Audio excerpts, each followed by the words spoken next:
What's up, guys? Back at it with another video. So today, oh my bad. Today is the first video on the new channel, and what we're going to be doing here is we're going to review what entrepreneurs, different business people, just general things in life. So if you're looking to be a successful entrepreneur, successful business person, get into the workplace, whatever it is you're trying to do, we're going to look at some aspects of life that nobody talks about. Like, what your dating life should look like.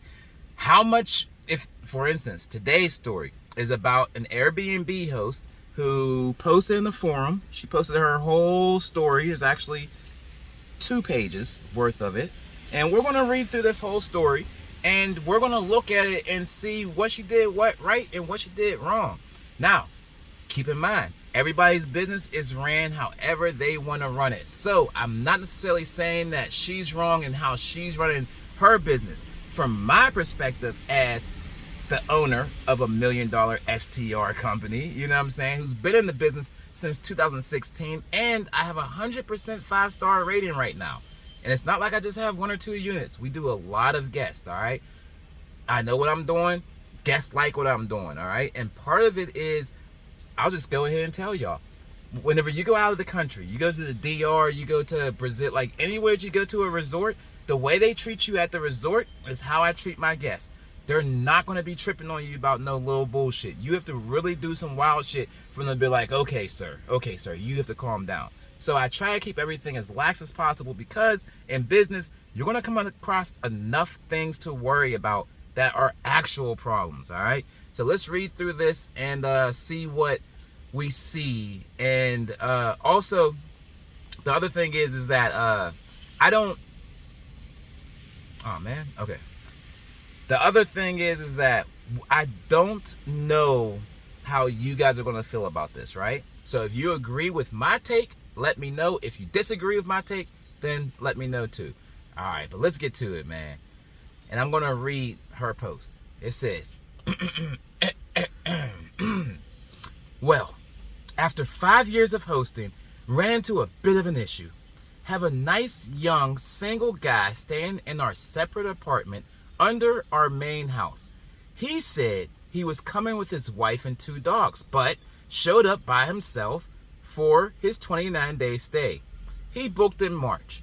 He showed up by himself 6/6. After doing a little detective work, noticed that he got a divorce last November. So it appears to me that he was being dishonest about coming by himself. Hold on, we're going to stop right there. She said, after doing a little bit of detective work, I happened to notice that he was divorced.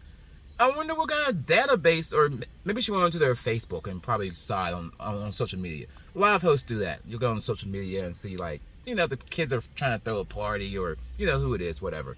So, I guess I'm for that. If that's how you want to host, you know what I'm saying? I don't personally do that. I just send, well, we'll go into how I do it later. But yeah, I don't do all that. It seems like a lot of stress, and I'm not a detective. You know what I'm saying? I'm an Airbnb host. I'm trying to make money, not investigations. The fuck? All right. So, all right. Notice that, okay, he's being dishonest about coming by himself. The day he checked in, I had this nagging feeling that something was not right. We just came home from our 10-day trip out of town, but a day earlier than we planned on coming. Our guests didn't know we came home earlier. We were awoken at 1:30 a.m. last night by voices coming from our front house patio. Now, that seemed, of what seemed to be conversations between our guests and a hired escort. Oh, it's getting good. We have a very clear no unauthorized guests in our apartment, and certainly no visits in the middle of the night.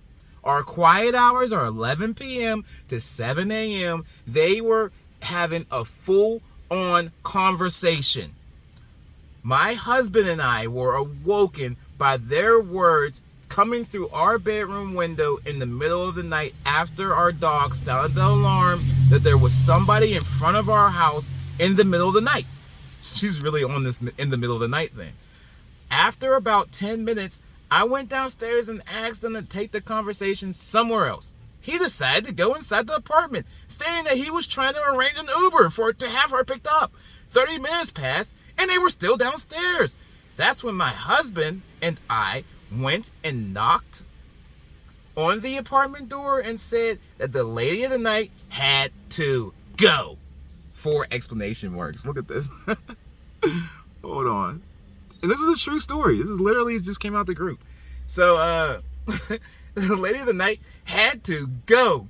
By our surprise, there was another guest, a male, his friend, he said, in there, and another escort as well. We pretty much burst a stitch at this point and said, they either get out now or we call the cops. They escorts left, and we remained awake the rest of the night, completely blown away by this guest's bold decisions. We pretty much told him this is the end of his stay. He had another 2 weeks remaining, but as of tomorrow morning, he is supposed to be gone. We will have to see if he will abide by our rules this time. He was very upset that we knocked on his apartment door in the middle of the night and we violated his privacy. What? Another 4 exclamation marks. Wow. He was the one who was, meanwhile, he was the one who was breaking house rules. My question is, did we handle this okay? Could we have done anything differently?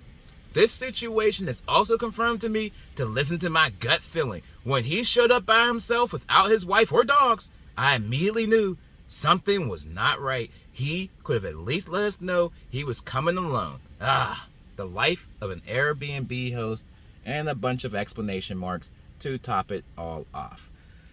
So, yeah, personally, it's not my style. You know, I think that anybody who's out here getting money is dope. So, you know, salute to her. But personally, I would never stay at her place.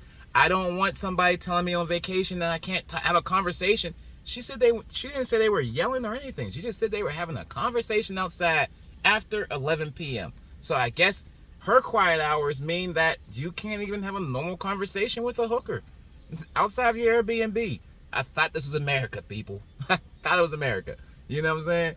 But no, I'm making jokes. But honestly, and seriously, I do not bother guests like that. Like, you know, you've rented the space. As long as you're not bringing, you know, like as long as you're not doing anything blatantly, like having 20 people over and having the party, then you know, obviously I have to cancel your reservation without a refund, because Airbnb only lets us have 16 people inside the house. I could lose my hosting thing if, you know what I'm saying, if I do that. So, you know, I don't allow stuff like that. I don't charge guests per guest. Like a lot of hosts, they'll say, okay, you know, if you book with 4 people, then we'll charge you this much for every person after 4. And it just creates more confusion, more ways that guests can get confused about what the actual charge is and what your expectations are. Now, keep in mind, this lady who's tripping about the ladies of the night, I'm not even sure how she knew that. Maybe the conversation that she overheard, they were talking about prices or something. I'm not sure exactly what that means, but honestly, I don't know why she cares. Like, I don't care if it's your wife or if it's your girlfriend. Either way, you're responsible if something's damaged at the house, right? You were supposed to come with your wife and your 2 dogs, and really it was you, 2 hookers, according to her, and his friend. I mean, yeah, it's 4 people instead of 2 people, but it's not 2 dogs. Dogs are way harder to clean up after. Like, the hair gets everywhere. They could have an accident. There's a lot more. I would much rather have 4 people in the apartment than the 2 dogs. So, you know, everything with a grain of salt. Some battles just are not worth fighting. This battle is something I would have never got into because the guests can leave you a review.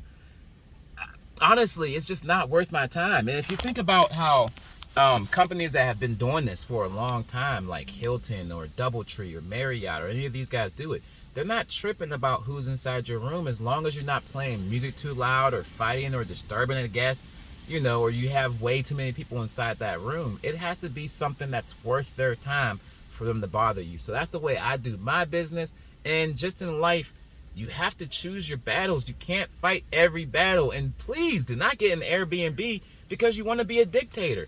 It makes all of us look wild. Yeah, man. So definitely not a fan of how she handled that situation. So hopefully if any of y'all are trying to get an Airbnb, then you will handle situations better than that.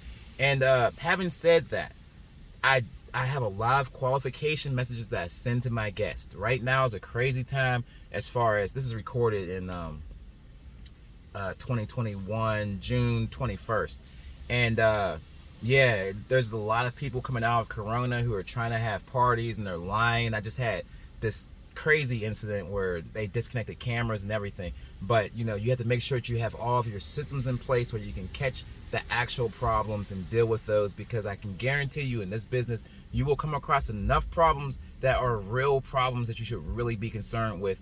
And I would consider everything she just said to be something that was trivial and not even worth my time. So until the next time, I'll catch y'all on the next one. Until the next time, I'll catch y'all on the next one. Don't necessarily like the outro, but I'll work on that. And if you find any value here, please like and subscribe, and see you next time.